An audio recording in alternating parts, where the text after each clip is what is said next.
In my school, the senior class always goes on a trip the last week of high school. So next week, our school will be 1/4 quieter while they're gone to Puerto Rico. How exciting. And hearing them talking about the trip over the last few weeks made me realize, I know almost nothing about Puerto Rico. I mean, that's not totally true, but everything I know about Puerto Rico came from the song America from West Side Story, and it's quite possible that those aren't super accurate. So then it occurred to me that if I know almost nothing about Puerto Rico, then you may not either. I mean, no offense, but my assumption is that I know more about social studies than you do because, well, if not, then why are you listening to me? It can't just be for the dad jokes.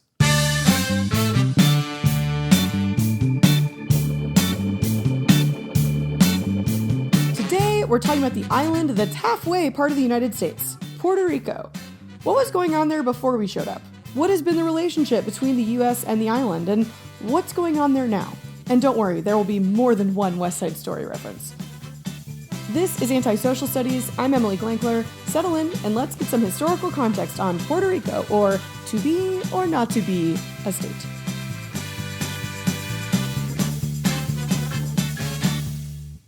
Act 1. Ugh, Columbus again? So the island of Puerto Rico was inhabited almost 2,000 years ago by the Taino people.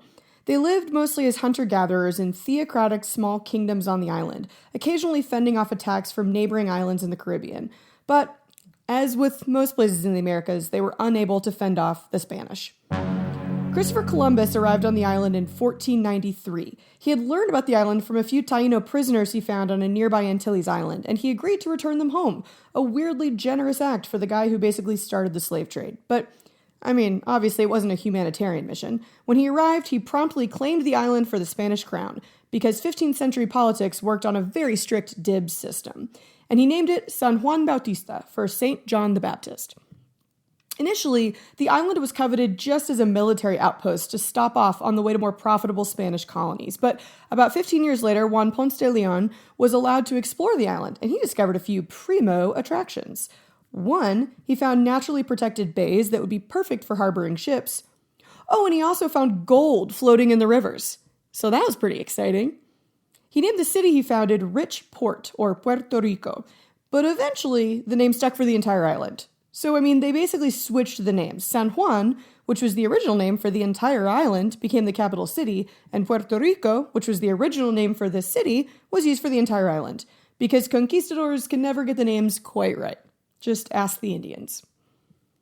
Speaking of the Taino, it should be noted that they did rebel and resist this colonization, but they were outmatched by the Spanish. When the first permanent European settlers came in 1508, they estimated that there were around 20 to 50,000 natives on the island. By 1544, just about 35 years later, a bishop counted only 60 left. During that decimation, most of the Spanish agreed that it was better to bring new workers to the island rather than try to utilize the dwindling native population. First, they brought native slaves from other islands, but eventually they used mostly black African slave labor to build their mining and agricultural operations. Similar to many other Caribbean islands and Latin America in general, Puerto Rican heritage today is incredibly complex. Bloodlines and culture today have evolved from centuries of European, indigenous, and African influences. Although most of the Taino natives were wiped out, many of the towns across the island still retain their original indigenous names, and there's still working infrastructure from the pre-Columbian communities. Like all around the bioluminescent bay, for example, a place my seniors are visiting, especially in the area of La Parguera, there are canals still used today that were originally carved out by the Taino to protect against flooding during the hurricane season. Cool.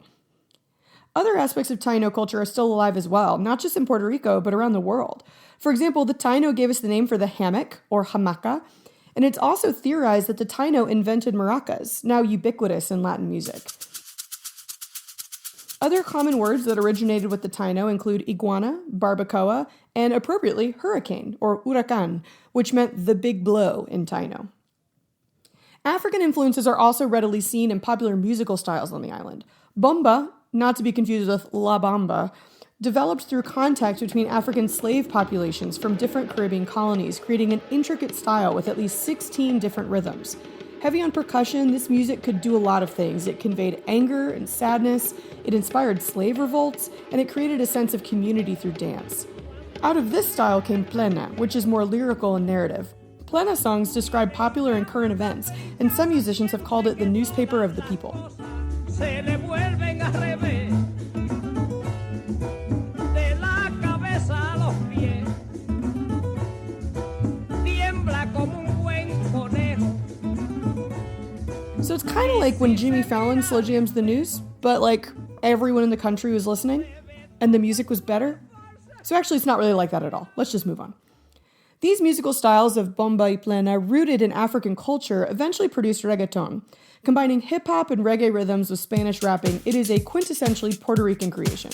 The style originated in the underground club scene in the 1990s and was popularized first by rappers like Daddy Yankee, decades before Despacito. Okay, but that's fun, but back to Spanish colonialism for just a second. By the mid-1500s, Puerto Rico was mostly valued as a military outpost for the Spanish. Gold production was declining, especially compared to the massive silver mines in Mexico and Peru. So fortresses were built around San Juan, making it essentially impossible to conquer. Just ask the French, or the Dutch, or the English, who all tried to conquer it, but couldn't.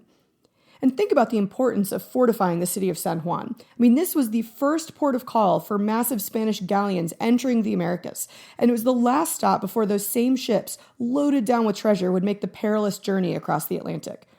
The current city of San Juan is actually not typically built on top of the old town, but it's just been an expansion out to the east. And so it's cool because travelers can still visit an estimated 400 original structures of historical significance just in San Juan alone.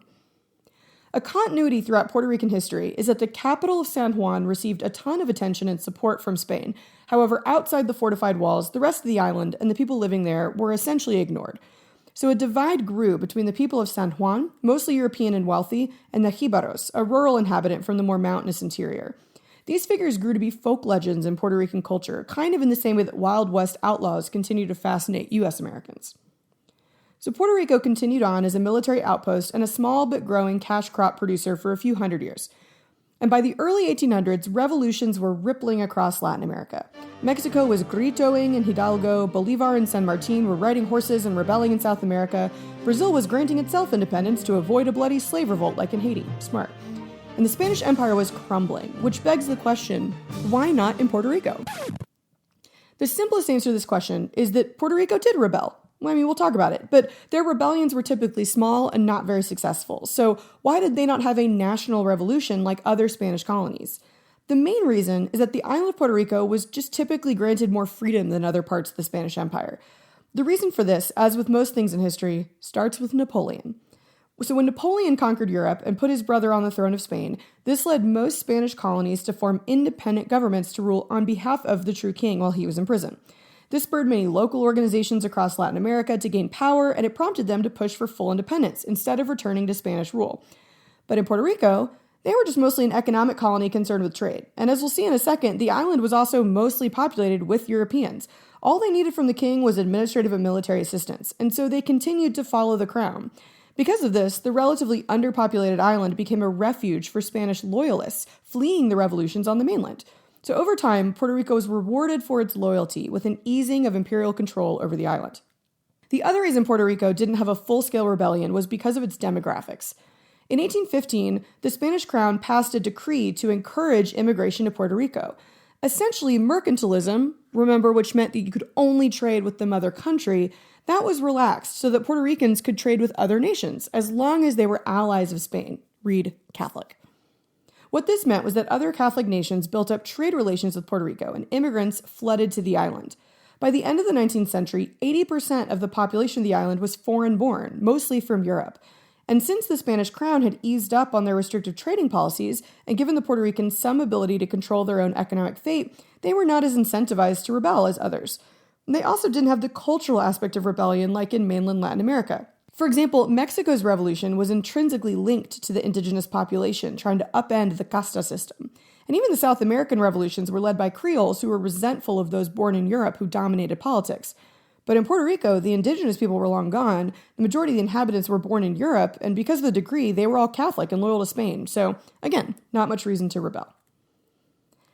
So over the course of the 1800s, Puerto Rico was slowly gaining more independence while remaining a loyal colony of Spain. There were periods of time when Puerto Rico was allowed to elect its own representatives to the Spanish Cortes or Parliament, and they ruled to revoke the absolute powers of the island's colonial governor, but most of these periods of reform were short-lived.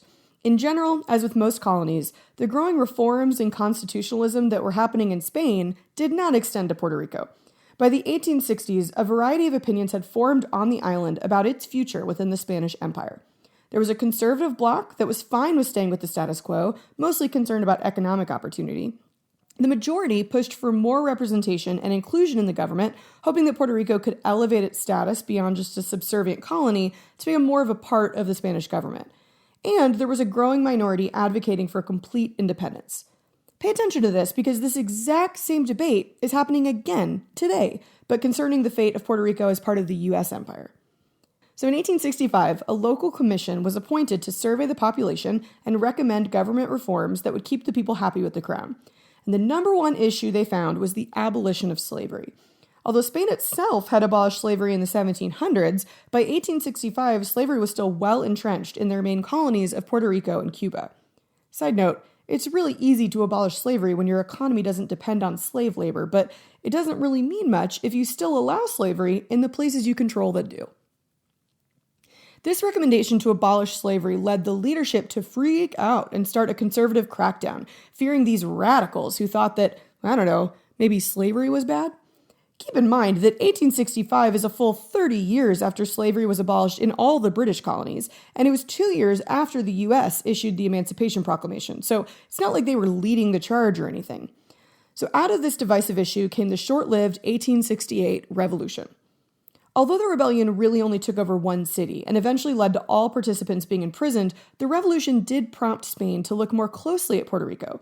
This rebellion came at the same time as the early Cuban War for Independence, and so Spain, who was starting to freak out that their last few island colonies were now rebelling, they started to pass even more reforms to keep Puerto Rico happy and on its side. They abolished slavery in 1873 and granted Puerto Rico a more constitutional government. The point of all of this is that by the end of the 1800s, the people of Puerto Rico were beginning to benefit from their centuries of compromise and loyalty, and they were on their way to becoming a semi-autonomous state under the Spanish crown. But they didn't really get the chance to see if that could work, because a ship exploded near Cuba. Remember the Maine? Yeah, you don't, but Teddy Roosevelt sure does. Long story short, the U.S. had been eyeing Cuba, another Spanish colony, for a long time. And Cuba had been fighting the Spanish for independence for about 30 years, and they were really close to winning. Then, mysteriously, a U.S. ship accidentally exploded outside Havana Harbor, and the U.S. used that as justification to go to war with Spain. They said it was on behalf of the Cubans, but let's all be honest, it wasn't. Teddy Roosevelt rode up a hill and became a hero, and the U.S. won. Woohoo! Out of that Spanish-American War, the U.S. gained control of Spain's colonies. Cuba, they were so close to independence. Guam, the Philippines, and Puerto Rico. And the Puerto Ricans, after a long struggle to work within the confines of imperialism to gain some level of sovereignty, had to go back to the drawing board and start all over again with a new mother country. Imperialism is exhausting.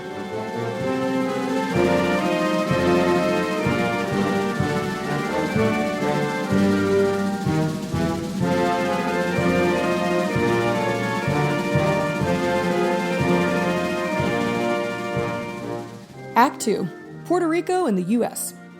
Okay, so in really basic terms, these are a few key moments in U.S.-Puerto Rican history that inform the current status of the island. So after the Spanish-American War, in 1900, the U.S. passed the Foraker Act, which established the framework for the new Puerto Rican government.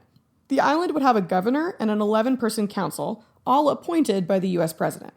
The island also got its own House of Representatives and judicial system, and they got a non-voting representative in the U.S. Congress. So, since the beginning, the island has been somewhere halfway between a colony with 0 rights and a full state. In 1917, things got even more complicated as the U.S. granted Puerto Ricans citizenship just months before declaring war on Germany and entering World War I. And it's a common misconception that the U.S. only granted Puerto Ricans citizenship so that they could be drafted to fight, but that's actually not true. It's important to note that at this point in military history, the idea of fighting for your country was this huge honor that should be reserved only for the, quote, highest members of society. So a lot of my students always assume that, for example, the American government would want people of color or people from the territories like Puerto Ricans to go fight. But it's actually the exact opposite. They thought that that was an honor reserved only for white American men. So the original draft law excluded Puerto Ricans who were already citizens, but they fought back and demanded to be included on the principle of equality. The U.S. really granted citizenship to Puerto Ricans mostly to shore up support on the island before we entered the largest global conflict that we'd ever seen. With German U-boats prowling the Caribbean, there was fear that our overseas colonies would be impossible to protect without the active involvement of the inhabitants of those islands. So by granting them citizenship, the U.S. gave them a larger stake in the outcome of the war, and specifically, a U.S. victory. President Wilson was also in an awkward spot. He had built his career and his presidency on preaching to the world about democracy and self-determination, and yet he presided over subjugated colonies. Not to mention the fact that citizens of color and women also couldn't vote. There's not much to self-determine there. He figured that by granting citizenship to Puerto Rico, he might look slightly less hypocritical when he went and wagged his finger at European imperialists at Versailles. In addition to citizenship, the Jones Act also created a Puerto Rican Senate, a Bill of Rights for the island, and the official position of resident commissioner. This is an elected representative that serves as the voice of Puerto Rico in the U.S. Congress. We'll talk more about that in a second.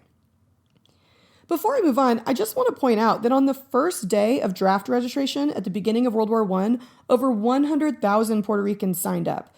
Think about it. Most of the island didn't even have paved roads or cars, but local volunteers worked for months helping to organize the process. And by the end, almost 240,000 registered, although eventually only 18,000 were accepted. As the war went on, they had to pressure President Wilson to create a Puerto Rican division and allow them to fight. So while the Jones Act was a step forward, in reality it did little to expand Puerto Ricans' right to rule themselves on any level. The governor was still appointed directly by the president, he wasn't elected by the people, and the administration on the island was way more interested in developing economic opportunities for American companies than allowing full participation by the people. Early governors of the island spent most of their time promoting Americanization without much concern for other political desires. And it's true that from 1900 to the 1930s, the economy of Puerto Rico overall benefited from being a U.S. colony. Sugarcane was now inside the U.S. tariff walls, and they now had a massive market ready and willing to buy their product. As the island adopted the dollar, foreign investment poured into Puerto Rico, sparking more modern agricultural practices, advanced technology, and corporate management. Not to mention the increasing standard of living as rates of disease plummeted and health and sanitation standards increased. Good things. However, there's always going to be a however with me. I can't just leave it at, they were good things. While the overall economy and standard of living grew, the gap between the haves and the have-nots widened. By 1939, 3/4 of the population of Puerto Rico was involved in some way in the production of sugarcane. And this is efficient from a global perspective, but this also means that an island of people can't feed itself. They grew more dependent on imports of basic necessities, and they were reliant on the fluctuations of the global markets. Also, American corporations were buying up more and more land. By 1940, 80% of the arable land on the island was owned by mainland Americans, forcing many small farmers to seek out new opportunities. As happened around the globe, World War II sparked another conversation about rights, nationalism, and the problems with empire. Apparently, it took Hitler for the West to be like, maybe imperialism isn't great for the people who were conquered. What an idea. The same conversations occurred in Puerto Rico as a growing debate emerged around options for its future. Are we fine with the situation as is? Do we want to become a U.S. state, or do we want full independence? Arguably the most extreme advocates for full independence was a group called the Nationalist Party.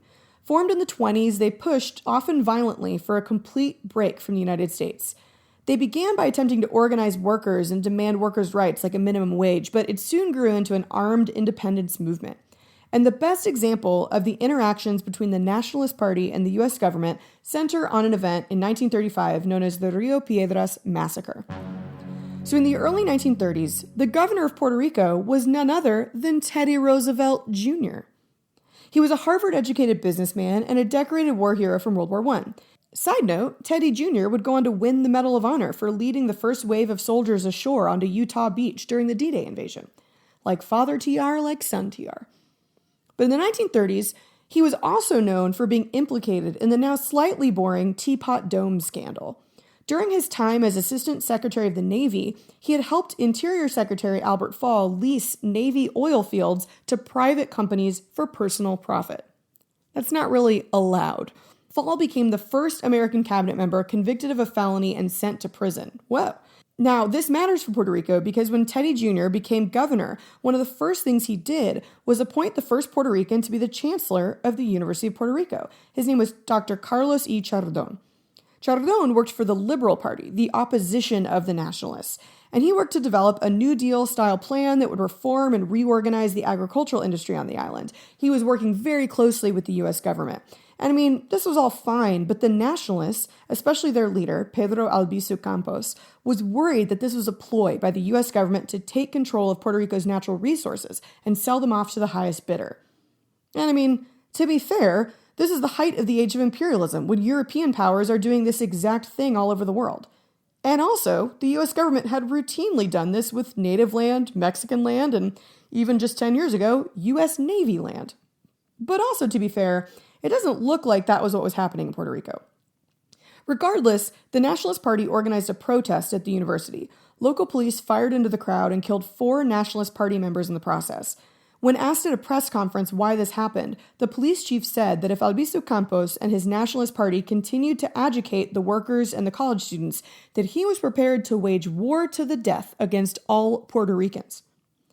Over 2 million declassified documents from the FBI show that there was a decades-long secret battle by the U.S. government to undermine the Puerto Rican independence movement of the 40s and 50s. We'll talk more about that in a second. The U.S. government went beyond covert operations. Eventually, the nationalist leader was imprisoned on sedition charges for 10 years, but when he returned to the island in 1950, the government quickly imposed Public Law 53, or the Gag Law, to prevent another attempted rebellion.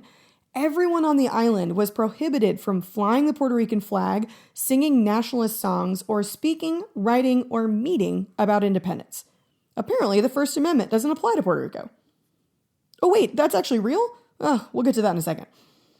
When a nationalist uprising occurred in Utuado, the National Guard sent warplanes and strafed the town, making it quite possibly the only time in American history when the U.S. military launched an aerial attack on its own citizens. So, all of this is to say the U.S. really didn't want an independent Puerto Rico. And, okay, because a lot of Puerto Ricans didn't either. At the same time, other parties were rising that were advocating other solutions short of full independence. The PPD was the most dominant party from 1948 to 1968. They focused less on political questions of the status of Puerto Rico and more on economic reforms, like redistributing land, establishing a progressive income tax, and providing for the poor. Honestly, the fact that their slogan was bread, land, and liberty, and the fact that they redistributed land in Latin America during the Cold War and they weren't murdered by the CIA should tell you how much the U.S. wanted to retain control of Puerto Rico. In 1946, President Truman appointed the first Puerto Rican governor. Whoa, what an idea! A Puerto Rican to govern Puerto Ricans. And the next year, Congress allowed the island to vote for its governor. Whoa, democracy! By 1950, Truman signed the Puerto Rico Commonwealth Bill, which gave the island more power to determine its own domestic policy. They established their own constitution and were classified as a self-governing territory by the United Nations. For his efforts, Truman survived an assassination attempt by Puerto Rican nationalists, and a few years later, 4 nationalists fired weapons from the viewing gallery into the House of Representatives. But in general, most people on the island seemed okay with the increasing connection between the island and the United States. Mostly, this was because a continued relationship with the U.S. was pretty good overall for the Puerto Rican economy. Easy access to cheap labor and attractive tax laws, all while technically remaining within the U.S., made the island a growing destination for manufacturing. As an example of the scale of these corporate tax benefits, in 2017, the U.S. government estimated that corporations based in Puerto Rico paid $1.4 billion in taxes. But had Puerto Rico been a state, corporations would have paid an estimated $5 to $9 billion. With the growth of industry, combined with foreign agricultural companies buying up arable land, many workers left the sugarcane and coffee fields and moved into the cities, where there were jobs with higher wages and slowly improving working conditions and social services. After World War II, once air travel became more available, a lot of young Puerto Ricans also just picked up and moved to the United States, especially New York City. But I mean, you know this because you've seen West Side Story.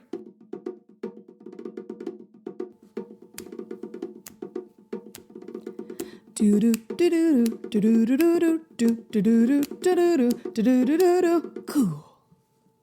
Act 3. The future of Puerto Rico. Okay, this history is all great, but what is Puerto Rico? Well, according to the Puerto Ricans, it is, quote, the free associated state of Puerto Rico, while the U.S. calls it the Commonwealth of Puerto Rico. Basically, it's somewhere between an independent country and a state, and it depends on who you ask what it is and what it should be. It's really complicated, so let's oversimplify it. Essentially, Puerto Rico has three options for its future. First, it could push to become an independent nation. Like I said, this was a much more popular idea earlier in the 20th century before the U.S. built so many economic ties to the island.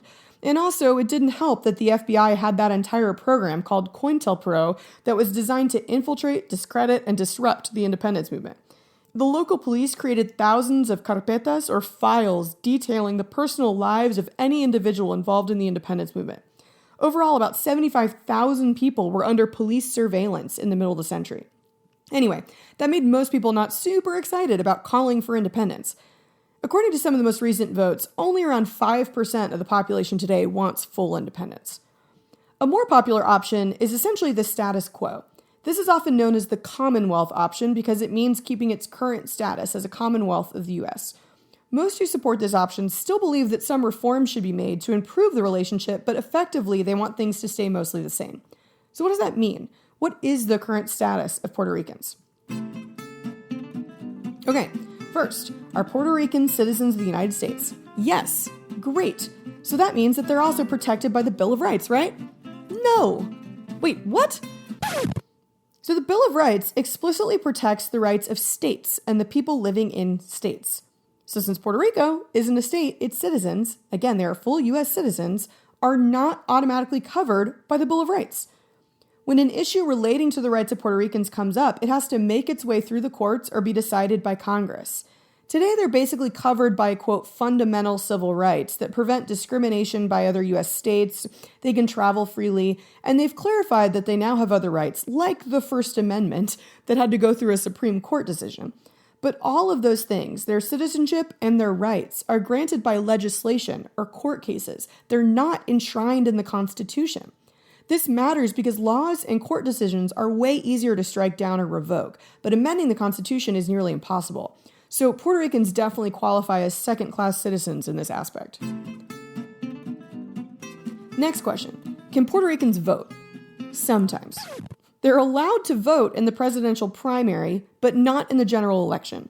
So they can help decide who becomes their party's nominee, but they can't actually decide who the president is. And they don't have any representation in Congress, except one person who is there as a non-voting representative. It's called a resident commissioner, and currently it's a woman named Jennifer Gonzalez Colon.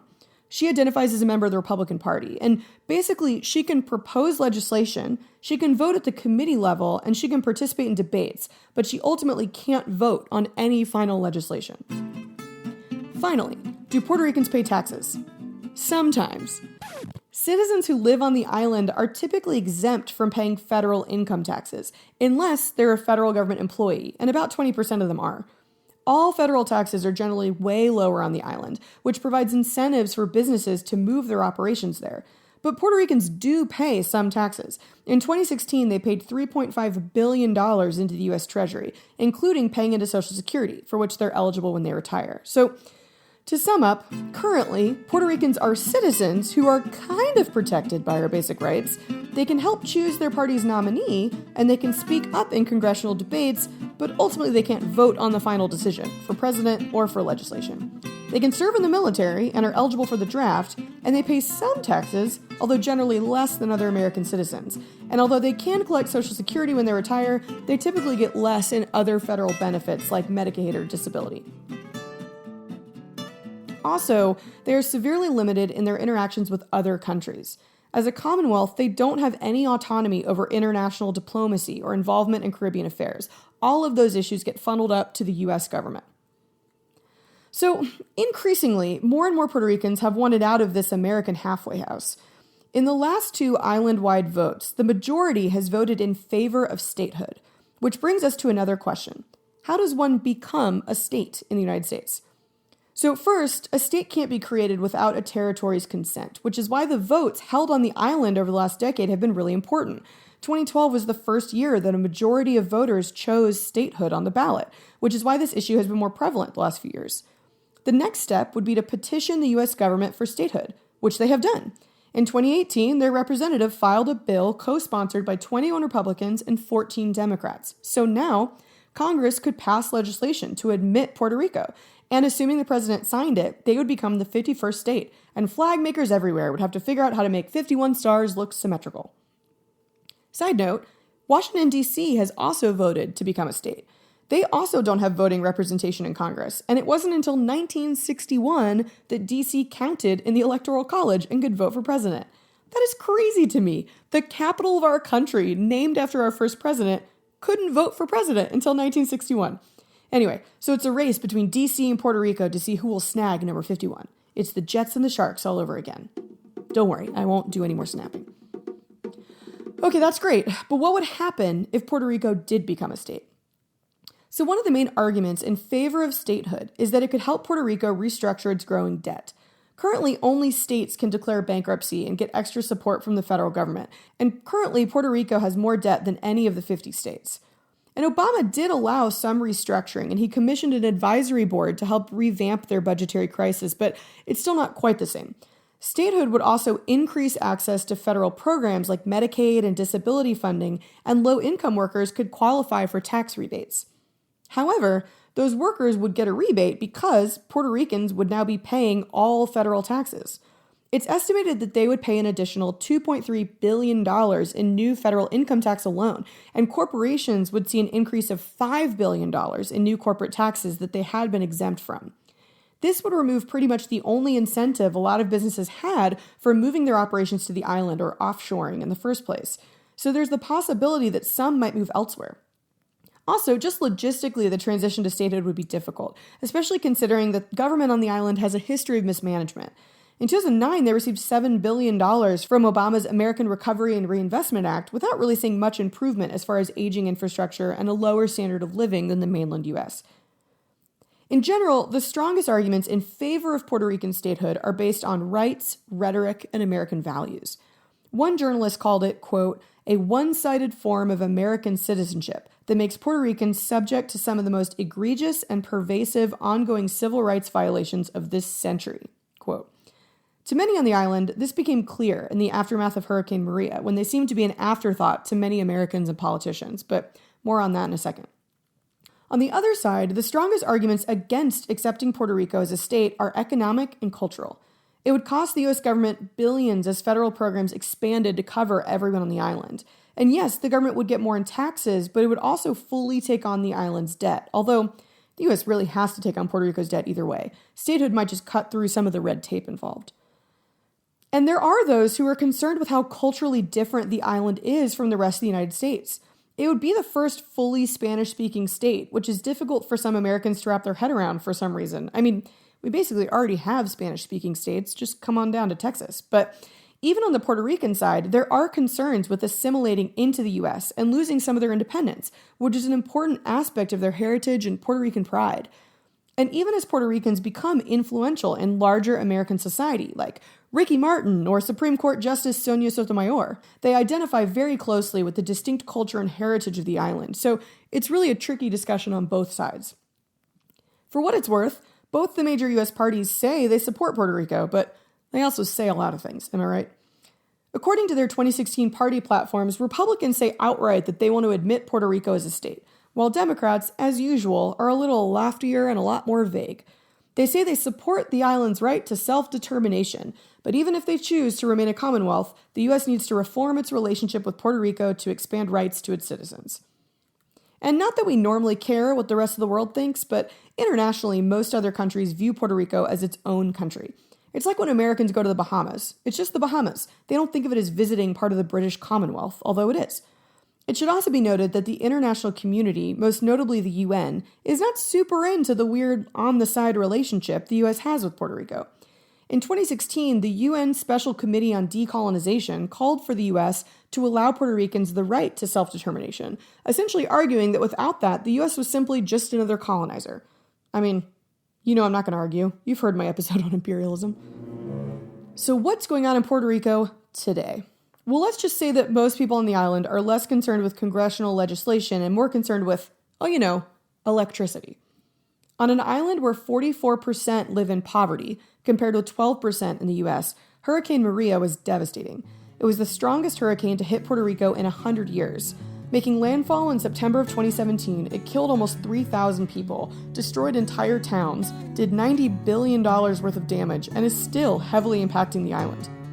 A year after the hurricane hit, tens of thousands of people were still living under blue tarps that were designated as, quote, temporary roofs, and many even lost access to FEMA's temporary housing because of a federal court decision. And it's moments like this that highlight how crucial it is that Puerto Ricans are not really protected by the Constitution, but by laws and courts that are a lot flimsier.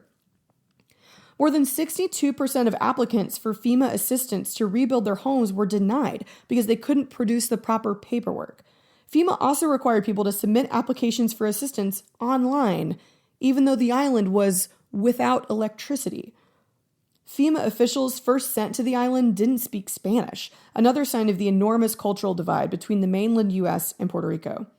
This cultural divide is a huge barrier to a true union between the U.S. and the island. According to a survey done in the wake of the hurricane, only 54% of Americans know that Puerto Ricans are U.S. citizens. So many saw the hurricane and its aftermath as a really sad event happening in some other country, instead of a domestic disaster, the same as Hurricanes Harvey or Sandy. So now you know, Puerto Rico is part of the United States. Our seniors at least knew that because when our school administration let them vote on where they would go for their class trip, they specified that it had to be in the United States. And the seniors found a loophole and chose Puerto Rico. Nicely done, seniors. You definitely paid attention in social studies class.